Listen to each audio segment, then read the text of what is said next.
What if your new home hid something dark beneath its floors? Whispers in the basement. This is a true story of terror lurking where no one should go. Stay close, but beware. Some voices should never be heard. Welcome to Whispers from the Basement. It started the day we moved into the old house on Maple Street. To anyone else, it looked like the typical suburban fixer-upper: peeling paint, creaky porch, a rusty mailbox with faded numbers barely legible. But for us, it was supposed to be a fresh start, a chance to escape the chaos of the city and build a quieter life. I still remember the first night. The air inside was thick with dust, and that unmistakable musty smell of abandonment. The previous owners had left in a hurry. No forwarding address, no explanation. The realtor said the house had been empty for almost 2 years, but no one ever mentioned why. We brushed it off as small-town gossip. Who knew what stories the locals told in hushed tones? The basement was our biggest project. It was a dark, damp cellar, the kind that made your skin crawl just stepping inside. But it had potential: storage, maybe a workshop, or even a wine cellar if we got it right. The wooden stairs groaned under my weight as I descended for the first time, the beam of my flashlight piercing the shadows. I found old crates, broken furniture, and a thick layer of cobwebs draped over every surface like ghosts frozen in time. What unsettled me, though, was the faint whispering. At first, I thought it was just the house settling, the wind sneaking through cracks, pipes contracting in the cold. But the whispers didn't sound natural. They were soft, almost urgent, like voices carried on a secret breeze. I told myself it was my imagination, fueled by stories of haunted houses and ghost sightings. The days passed, and the whispers grew louder. At times, I could swear I heard my name called, or strange words in a language I didn't understand. They seemed to echo from the basement walls themselves. My wife, Sarah, tried to calm me down, insisting that the house was old and that sounds were to be expected. But even she began avoiding the basement, saying it gave her a bad feeling. One afternoon, while unpacking boxes in the living room, I caught a glimpse of something in the corner of my eye, a shadow, darting just out of sight near the basement door. I froze, heart pounding. When I turned fully, there was nothing there. I told Sarah, but she shrugged it off. Maybe it was a trick of the light, she said. But the house had secrets. And it wasn't long before we discovered one of the darkest. One night, around midnight, the power went out. The whole neighborhood plunged into darkness, but in our house, something worse flickered to life. The whispers in the basement turned into low, guttural growls. I stood frozen at the top of the stairs, flashlight trembling in my hand. From below, the sound was getting louder, almost a chant. Then came the knocking. Soft at first, like someone tapping on the walls. Then stronger, more insistent, pounding, echoing off every surface. It was a desperate call, or maybe a warning. I wanted to run, but my feet were glued to the spot. Sarah woke up, confused and scared. I told her to stay upstairs, locked the basement door, and tried to steady my breathing. But the noises didn't stop. They went on for hours, a cacophony of whispers, growls, and pounding. The next morning, we found scratch marks on the basement door. Long, deep gouges, as if something sharp had tried to claw its way out. That day, we started asking questions. Neighbors were tight-lipped. The previous owners? They left without a trace. The town library had old records of the house, rumors of strange deaths and disappearances. A family that once lived there lost their son to mysterious circumstances, never found. People said the basement was cursed, haunted by something ancient. Despite all this, curiosity pulled me back. I had to know what was down there. What was whispering? What was trying to get out? With a mix of dread and determination, I decided to explore the basement again, this time with a recorder to capture the sounds, a stronger flashlight, and a crowbar just in case. The air was colder down there, like the breath of something unseen. As I stepped down, the whispers returned, clearer now, more urgent, almost pleading. I pressed record and followed the voices deeper into the shadows. Then I found it. A door, hidden behind old shelves, covered in grime and spiderwebs. It wasn't on any of the house's blueprints. The wood was old, warped, and splintered. The whispers seemed to pour from the cracks around it. I pried it open. Inside was a narrow passage, descending even further below the basement, a crawl space carved into the earth itself. The air was thick, foul, and metallic. And then I heard it, unmistakable breathing. Slow, heavy, deliberate. I wanted to turn back, but something compelled me forward. The whispers rose into a chorus, filling my head with chilling words I couldn't understand. Suddenly, my flashlight flickered and went out. I was plunged into total darkness. And in that blackness, I felt a cold hand brush against my arm. The cold hand gripping my arm was icy, almost translucent, and it sent a shock through my entire body. I froze, every nerve screaming to run, but my feet felt rooted to the spot. The darkness around me was suffocating, pressing in like the weight of 1,000 unseen eyes. I fumbled with the flashlight, desperate to get it back on. After what felt like an eternity, the weak beam sputtered to life, revealing nothing but the narrow dirt tunnel ahead. The breath I had heard was gone, replaced now by a heavy silence that seemed to pulse with menace.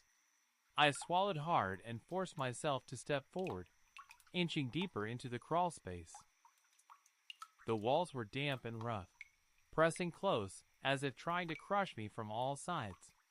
The whispers resumed, but now they were clearer, forming broken words and fragmented phrases that sent chills down my spine. "Help, free, trapped, lost." The voice sounded like a child's, fragile and desperate. My heart pounded. What was trapped down here? Who was speaking to me? The logical part of my mind screamed that this was impossible. A trick of the mind, perhaps some leftover echoes from trauma buried in the house's past. But the primal part of me knew better. This was something else. Something alive. I pressed on, the tunnel curving downward until I reached a small, rusted metal door set into the earthen floor. It was locked with an ancient padlock, corroded but still intact. The whispers surged in volume and urgency, almost pleading for release. I pulled out my crowbar and pried at the lock, the metal creaking and resisting before finally giving way with a sharp snap. The door swung open with a screech that echoed through the tunnel and into the empty house above. Inside was a tiny chamber, no more than 10 feet across, lit faintly by the glow of phosphorescent mold clinging to the walls. At the center was a crude altar made of stone, stained dark with something dried and old. Scattered around were strange symbols carved into the floor, circles, triangles, and lines that made no sense but radiated a terrible energy. The whispers had become a roar in my mind, a cacophony of voices overlapping and twisting into a terrifying symphony. And then I saw it. A figure curled in the corner, small, gaunt, shrouded in ragged cloth, with eyes like hollow pits. It looked up at me, its gaze empty yet burning with sorrow. "Please," it whispered, voice barely audible over the din in my head. "Help me." I stumbled backward, tripping over loose stones. The flashlight flickered again, and the figure vanished as if swallowed by the darkness itself. Panic surged. I bolted out of the chamber, slamming the door shut behind me. The whispers faded into agonized cries, echoing off the tunnel walls. Back in the main basement, I slammed the door to the hidden passage closed and bolted it with the crowbar. I was shaking, sweat cold on my skin despite the chill. What had I just seen? What had I unleashed? When I finally found Sarah upstairs, she was pale, her eyes wide with fear. "I heard them too," she said quietly. "The voices, the knocking. I couldn't sleep." I wanted to believe we could leave it behind, but the house wasn't done with us yet. That night, the whispers invaded our dreams. Both of us awoke, drenched in sweat, heartbeats hammering in the silence. Shadows moved just beyond the edge of vision, and every creak of the house sounded like footsteps. Days blurred into restless nights. The basement door bore new marks, deep gouges, as if something was trying harder to escape. Our dog refused to go near the stairs, growling at invisible threats. I scoured every record I could find about the house's past. In the local archives, buried in faded newspapers, I uncovered a story that made my blood run cold. Nearly a century ago, the house belonged to a man named Elias Granger, a recluse who dabbled in dark rituals, trying to contact the other side. Townsfolk whispered he sacrificed his own son in a desperate bid to unlock forbidden knowledge. The boy vanished, and the basement was sealed off. The curse of the Granger house became legend, a cautionary tale parents told their children. I realized then that the figure I saw, the gaunt child in the hidden chamber, was likely that lost boy. Trapped, forgotten, his spirit crying out for release or revenge. But how? And at what cost? One evening, as thunder rumbled outside, the power flickered again. The basement door slammed open with a deafening crash. Sarah screamed. I grabbed a flashlight and ran down, heart in my throat. The basement was empty, save for a trail of muddy footprints leading to the hidden door. It was open, and from the darkness beyond, the whispers poured out like a flood.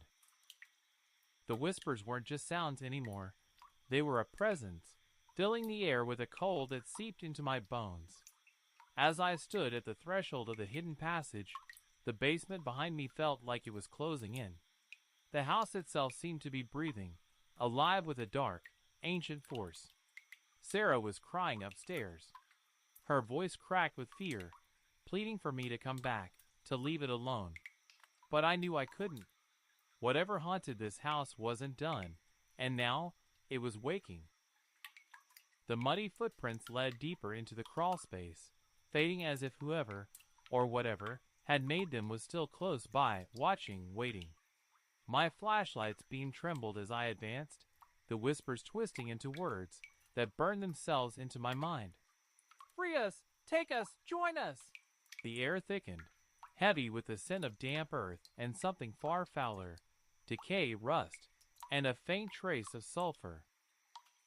The passage curved sharply, and at the bend I found a second door, this one wrought iron and covered in rusted spikes, sealed tight with an old lock.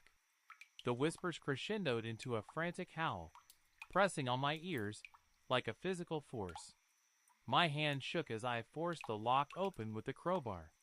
The door groaned as it swung inward, revealing a vast chamber beyond, a subterranean crypt, its walls lined with shelves holding dozens of dusty, decaying wooden boxes.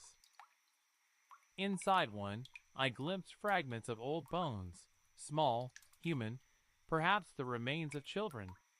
The chamber was a tomb for the forgotten. Suddenly, the flashlight flickered and died. Pitch black enveloped me. Then came the voices, clear and distinct, no longer whispers but demands. "We are here. We hunger. We want release." I stumbled backward, reaching for my phone to use its light.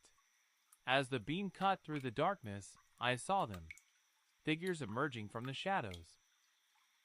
Gaunt, hollow-eyed children with skin pale as death, faces twisted in sorrow and rage. Their forms flickered like shadows caught between worlds, half-formed and trembling with cold fury. One stepped forward, a small boy with eyes like bottomless wells. His voice was a haunting melody. "Help us escape, or join us forever!" Panic surged. I ran, stumbling back through the crawl space, through the basement, and up the stairs, the chilling voices chasing me every step. I slammed the basement door shut and bolted it with every heavy piece of furniture I could find.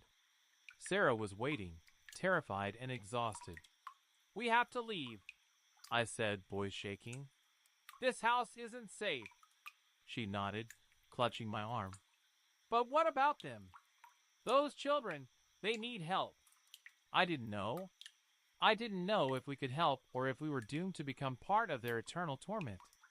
That night, sleep was a stranger. The house groaned and whispered, shadows flickered in the corners of the rooms, and I swore I heard footsteps pacing just outside our bedroom door. The next morning, I contacted a local historian who specialized in haunted houses. He told me the Granger family's dark legacy was entwined with a cult that practiced forbidden rituals. Rituals meant to bind souls, to trap them between life and death. "Those children," he said gravely, "are victims of a curse. Breaking it might free them, or unleash something far worse." Desperation gnawed at me. We couldn't stay, but leaving felt like surrendering to a nightmare that would follow us forever. That evening, as twilight bled into night, I returned to the basement, armed with sage, salt, and a small crucifix, hoping to protect us, to push back whatever darkness lingered. The basement greeted me with silence, but as I lit the sage, the air crackled with energy, and the whispers began again, softer this time, almost hopeful. I placed salt along the door frames and whispered prayers, feeling a fragile barrier form around us. Then, from the far corner, a soft sobbing began, a sound so full of pain it nearly broke me. I approached the hidden door and pressed my ear against it. The sobbing turned to a whisper. "Help us, please!" And then, a voice, deeper and darker than all the rest, hissed from the shadows. "You cannot save them, and soon you will join them." The basement door slammed shut behind me. The basement door slammed behind me with a force that rattled my very bones. The stale air pressed thick around me, carrying the scent of decay and something far older, something evil.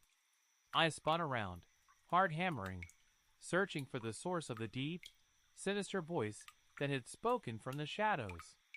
But the chamber was empty, or so it seemed. The sobbing had ceased, replaced by a low, rumbling growl that vibrated through the floor beneath my feet. The phosphorescent mold cast eerie shapes on the stone walls, making them seem alive, twisting, shifting faces of sorrow and rage. I gripped my crucifix tighter and whispered prayers under my breath, hoping against hope that faith alone could protect me. But deep down, I knew this was no ordinary haunting. This was a curse that had been laid long ago by Elias Granger, the man whose name was now a legend whispered in fear across the town. The historian's words echoed in my mind. A cult obsessed with unlocking the veil between worlds, binding souls to the earthly plane through dark, forbidden rituals. And those souls? The children. The lost children trapped here for decades, crying out for release, but bound by chains they could never break. I moved cautiously toward the altar, the rough stone surface stained with dark, dried remnants of old sacrifices. The symbols carved into the floor glowed faintly now, pulsing like a heartbeat beneath my feet.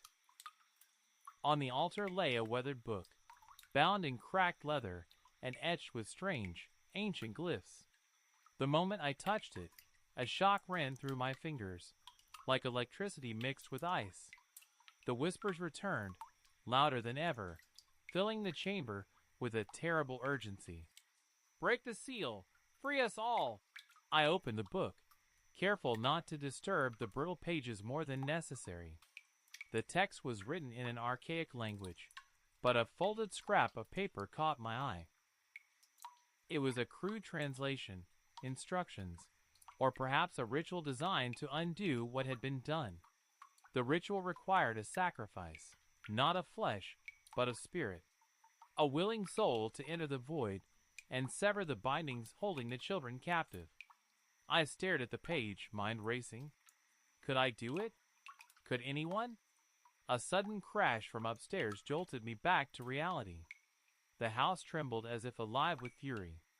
The voices rose into a chorus, desperate and wild. We hunger, we need you. Fear gripped me, but I also felt something stronger, resolve. I couldn't run from this. Not anymore. I gathered the items I had brought, sage, salt, crucifix, and the ancient book. As I ascended the stairs, the house seemed to resist, groaning and rattling as if trying to trap me forever in its suffocating grip. Sarah met me at the top, eyes filled with tears but determined. We can do this, she said softly. Together.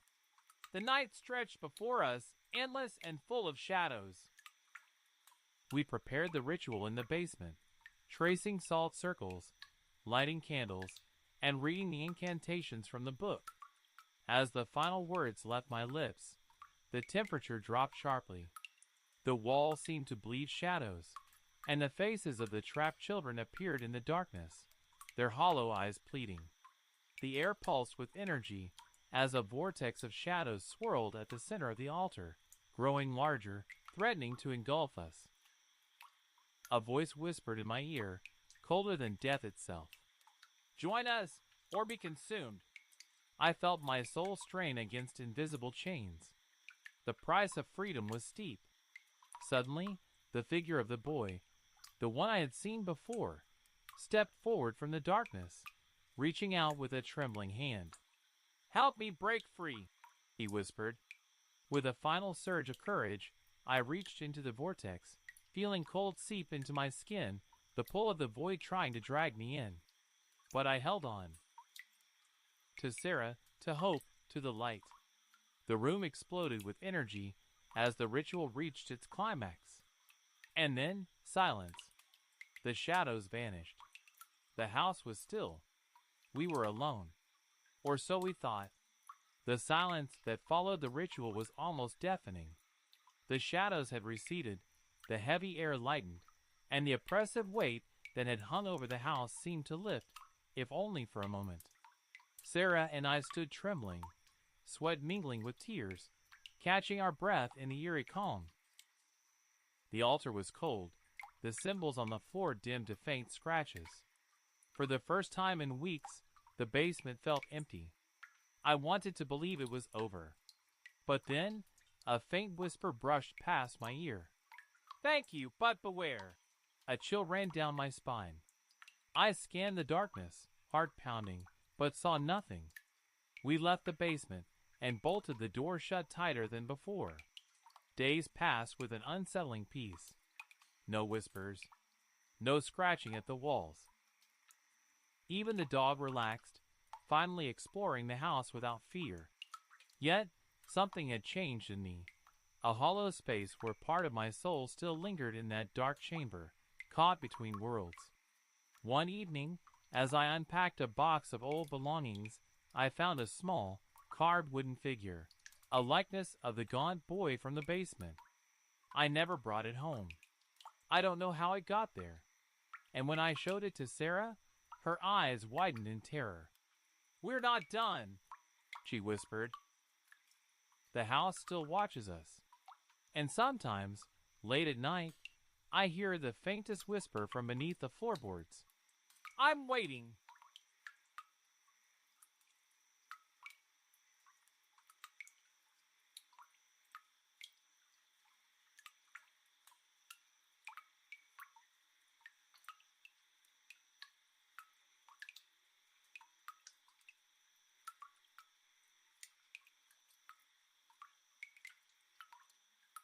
Story number 2. Would you dare to sleep here?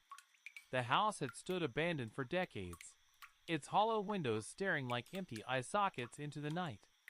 Locals whispered stories about it, tales of disappearances, strange noises, and shadows that moved just beyond the corner of your eye. They said no one who'd stayed overnight had ever left without being changed. Or worse. But that only made it more tempting. That's why, on a chilly October evening, a small group of thrill seekers decided to test their courage and spend the night inside. The house was on the edge of a forgotten town, one swallowed by the forest and time itself. The map on their phones barely marked the place, and the rusty gate creaked in the wind like a warning as they pushed it open. Inside, the air was thick with dust and decay. Every step echoed across the wooden floors, warped and groaning with age.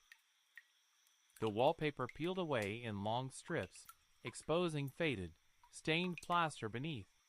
Cobwebs hung like fragile curtains in the corners, swaying gently despite the stillness. A single, cracked light bulb dangled from the ceiling in the main hallway, casting a sickly yellow glow that flickered unevenly. Their leader, Max, shone his flashlight around the room, the beam slicing through the shadows like a blade. "All right, everyone. This is it. We set up in the living room. We stick together." No wandering off. The others nodded, their breaths visible in the cold air, a mix of excitement and nerves tightening their chests. Jessie, always the skeptic, crossed her arms. "I don't know why we even bother with this haunted house nonsense. It's just an old, empty building." Max shot her a glance. "Sure, but old buildings like this, they hold stories, secrets, things you can't explain, and that's what we want to find, right?" As they set down their backpacks and unpacked sleeping bags, the house seemed to breathe around them, moaning softly with the wind pressing through cracks in the walls, whispering tales of a past no one wanted to remember.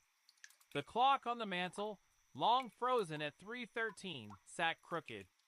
A thick layer of grime coated everything, muting the colors and textures of what had once been a cozy home. A fireplace stood cold and empty, its hearth filled with ashes long undisturbed.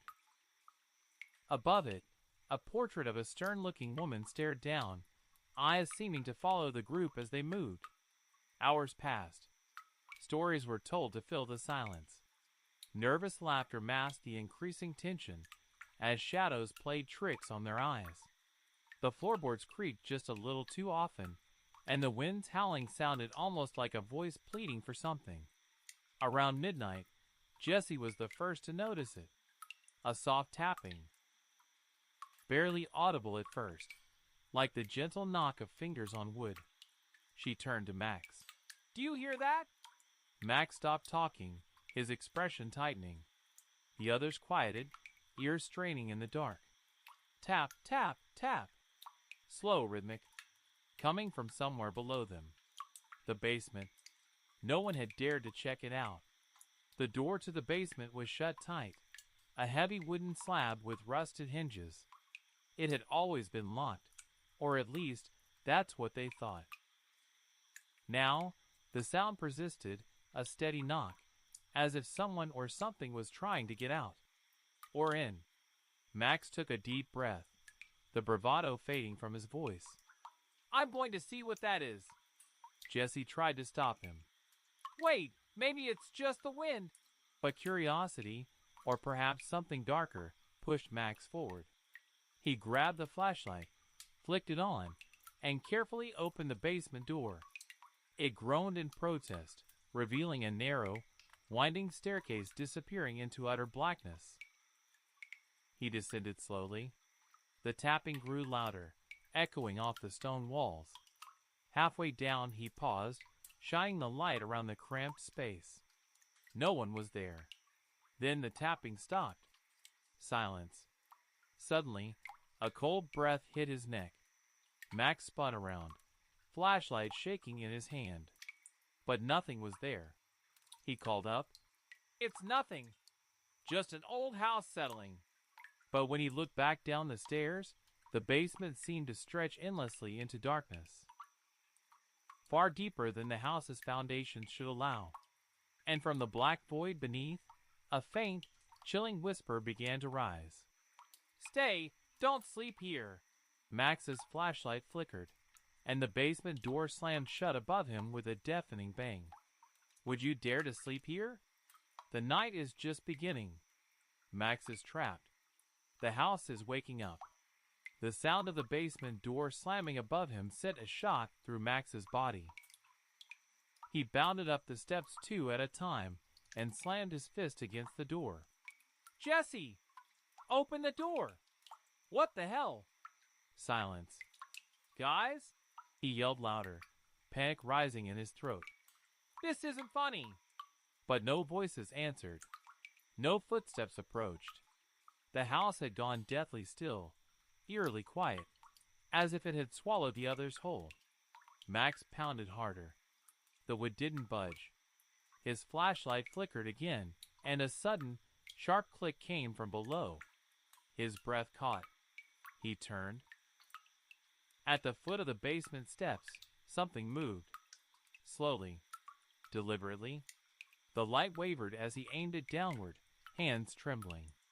There, in the beam's edge, a pale hand gripped the bottom stair. The skin was almost translucent, stretched tight over bone, with long, rotting fingernails. The hand braced itself, and a second hand appeared beside it. Then, pulling itself into view, a head emerged. It wasn't human. Not anymore.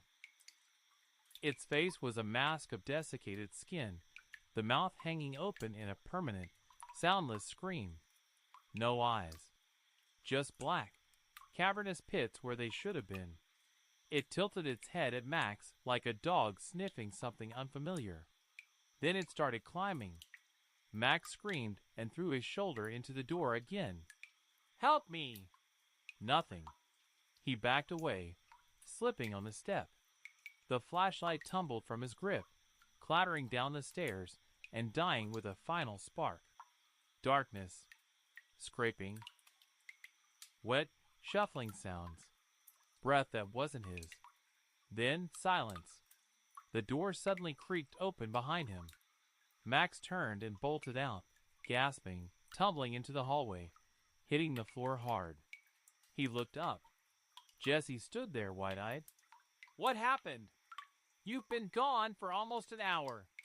"What?" No, it was a minute. I just opened the door. Something's down there. I saw." His voice broke, his words stammering as he tried to explain what made no sense. Jesse helped him up, glancing over his shoulder. "Max, no one went near the door. We've been waiting. You vanished. We thought you bailed on us." Max looked down the staircase. The door to the basement now hung open. It was empty again. No figure. No whispering. Just cold air wafting upward like breath from a crypt. The others came running. Darren and Alyssa stood behind Jesse, faces pale. "Did you hear that just now?" Darren asked. "Hear what?" Max asked, his voice cracking. "The voice," Alyssa whispered. "It said something. Like it was behind us. But nothing was there." Max didn't answer. He couldn't. His brain was still trying to reconcile what he'd seen, or what he thought he saw. He looked down at his hands. They were covered in a fine layer of gray dust. Like ash. The group huddled in the living room again, all attempts at humor and bravado now gone. No one sat near the fireplace. The portrait of the woman above it now looked different somehow. Her eyes were wide. Her mouth curled into the faintest smile, like she knew something they didn't. "Okay," Jessie said, trying to keep her voice level. "We'll stay. One night, remember? That's what we signed up for." Max looked at her like she'd lost her mind. "That thing, it touched the stairs. It's probably mold hallucinations. Fumes. You fell and hit your head," she insisted, more for herself than anyone else. The old grandfather clock in the hall, which had long stood silent, now began to tick. Tick, tick, tick. No one had touched it. Max stood and walked toward it, drawn to the sound like a moth to flame. The glass door creaked as he opened it. Inside, the pendulum wasn't swinging, but the ticking grew louder.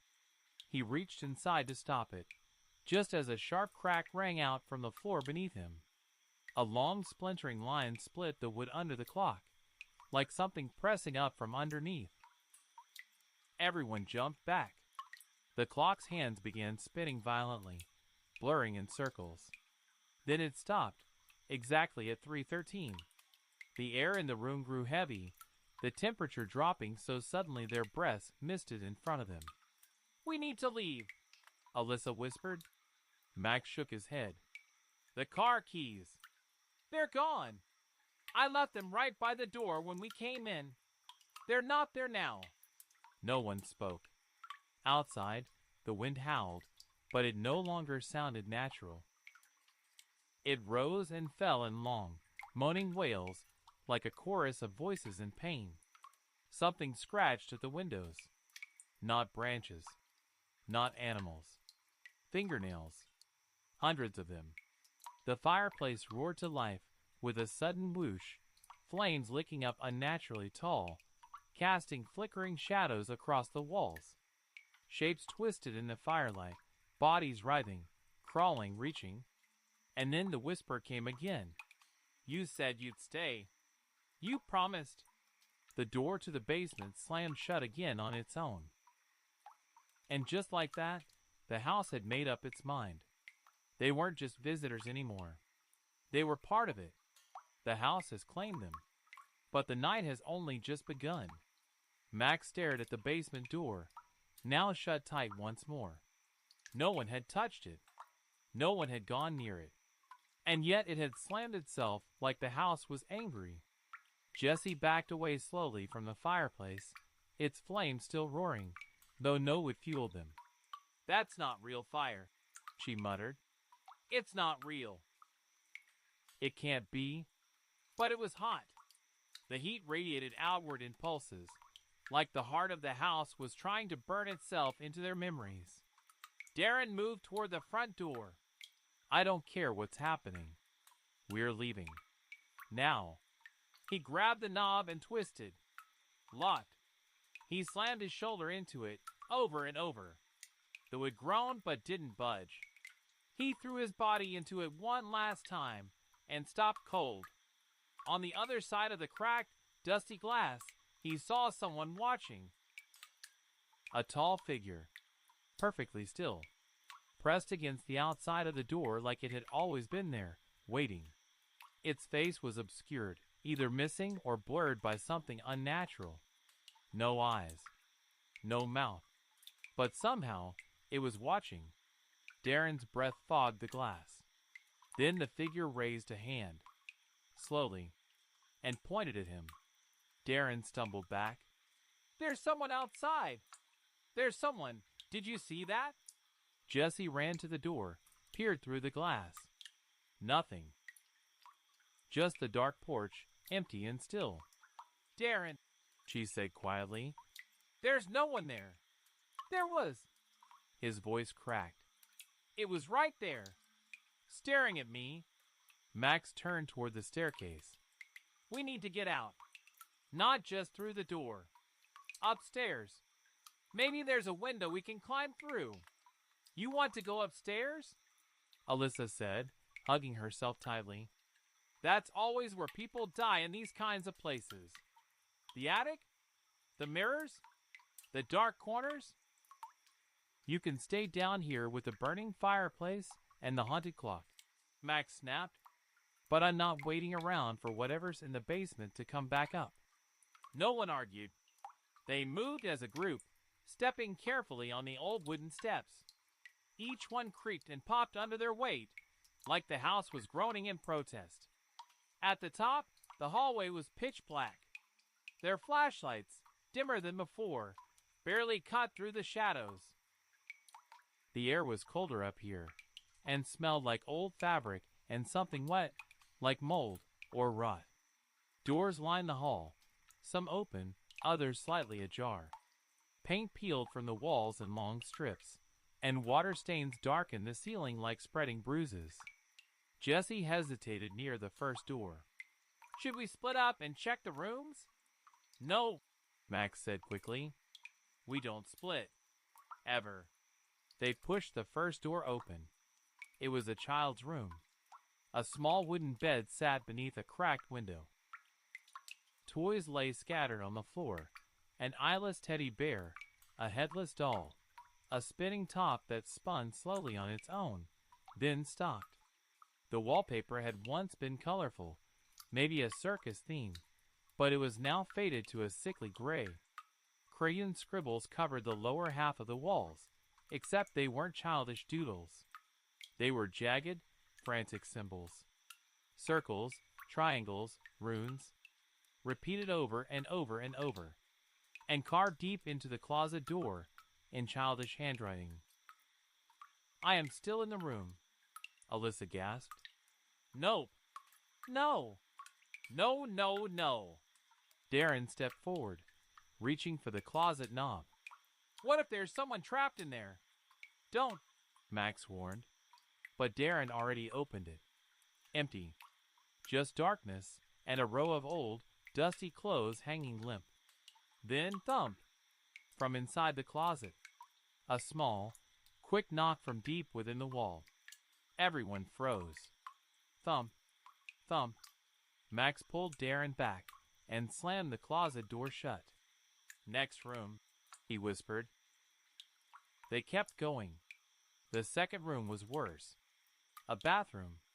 The mirror was shattered, pieces on the floor forming the vague outline of a face that didn't belong to anyone in the group. The sink was stained red-brown, and the tub was full of dark water, still and glassy. Max walked in and looked at the mirror's frame. A single phrase was scratched into the wood beneath it. "They look like you, but they're not you." Behind him, Jessie stared into the broken shards, each reflecting pieces of their group. But in one shard, her reflection didn't match her expression. The reflection was smiling. She backed away, heart racing. "We need to go." The third room at the end of the hall was locked. Max stepped forward to kick it open, but stopped. There was light leaking out from under the door. And sound. Soft, scratchy music, like an old record playing in a silent ballroom. A gentle, haunting waltz. Max turned to the others.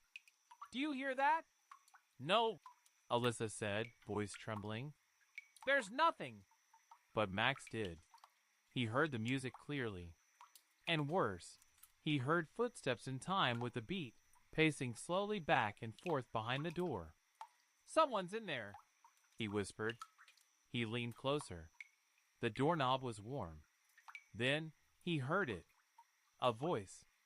On the other side. Not whispering. Not yelling. Singing. In a low female voice, off-key and full of sorrow. "Ring around the roses." A pocket full of bones. Max reeled back. The music stopped. Silence. The light under the door blinked out like a candle, and the doorknob slowly, gently, began to turn from the inside. They opened the wrong door. Now the house once more. The brass doorknob rotated slowly, like an unseen hand on the other side was savoring the moment. The group stood frozen, hearts thudding in their ears. The hallway felt suddenly narrower, the shadows deeper, pressing in against them. Max instinctively stepped in front of the others, even though every fiber of his body screamed at him to run. The door clicked, unlocked, and swung open just a crack. A sliver of the room beyond revealed candlelight flickering across an ornate wooden floor. Just before the door opened fully, the music started again, scratchy and distant, as if coming from a phonograph buried deep in time. Max pushed the door wider. The room was far larger than it should have been. The rest of the house had been crumbling, suffocating with dust and decay. But this room? It was pristine. A ballroom, somehow tucked impossibly into the second floor of a small house. The floors gleamed like polished glass, and the walls were lined with gold-trimmed mirrors, though none reflected them accurately. Heavy crimson curtains covered tall windows, swaying though there was no breeze. A chandelier loomed above, glowing not with bulbs, but dozens of tiny candle flames that didn't flicker despite the movement in the room. And then they saw them. Figures, not quite people, dancing, dozens of them in slow, methodical waltz. Their forms were translucent, pale, with blurred faces and eyes too wide, too vacant. Their mouths moved silently, their heads twitching to the beat of the warped melody. Tattered gowns and black suits moved gracefully, looping through invisible partners or gliding alone.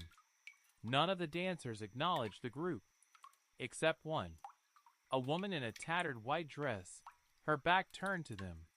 She stood motionless in the center of the ballroom. As the others twirled around her, she remained still, staring into the largest mirror on the far wall. Then she turned around. Her face was wrong.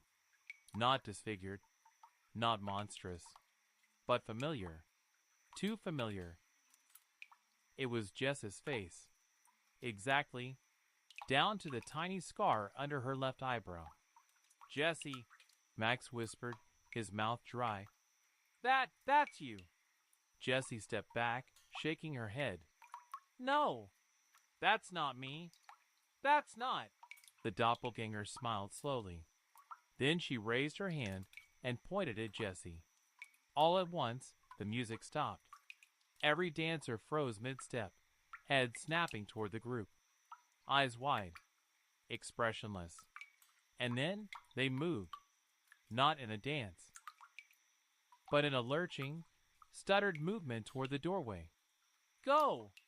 Max yelled, slamming the door shut as a dozen hands slammed against the other side. The door shook violently in its frame. The knob twisted and jerked, the wood groaning as the dancers began to claw at it from the other side. Alyssa sobbed. "What the hell is this place? What is happening?" Max turned to run down the hallway when he noticed something strange. The floor had changed. It was no longer the same old, dusty wood. It was marble now, polished and white, like hospital tile. They turned to run, but the hallway had changed too. Longer, endless. All the doors were gone. The walls stretched impossibly far in both directions, fading into shadow. Every few feet, the same painting repeated, over and over, the woman in the portrait above the fireplace. Her face becoming more twisted in each copy, her eyes bleeding ink-black tears. Darren ran forward. "There! The stairs!" But when he reached the top of the staircase, he screamed.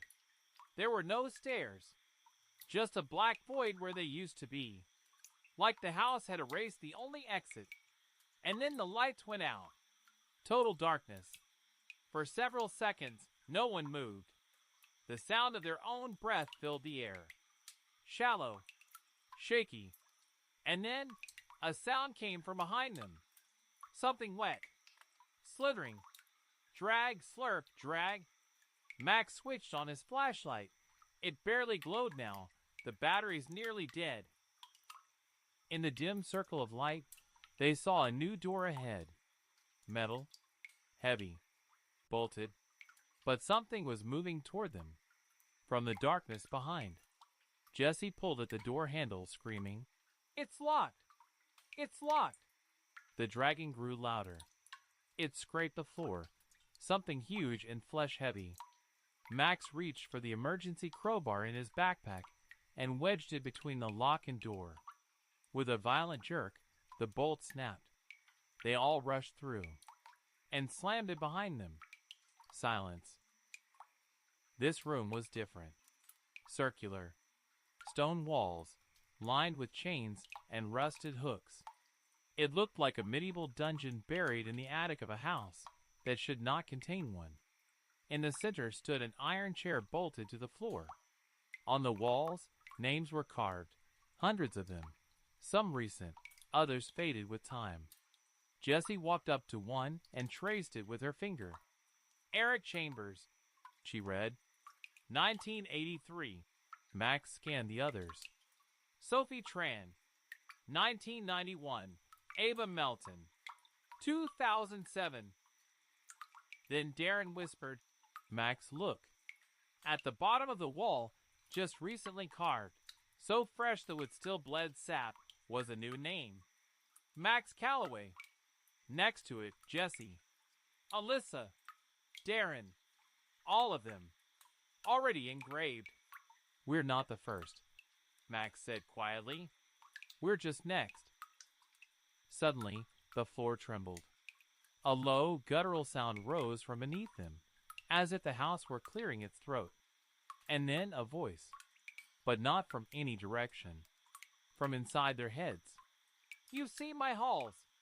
You've heard my whispers. You've danced with the forgotten. Now sleep. The iron chair in the center screeched as it turned to face them.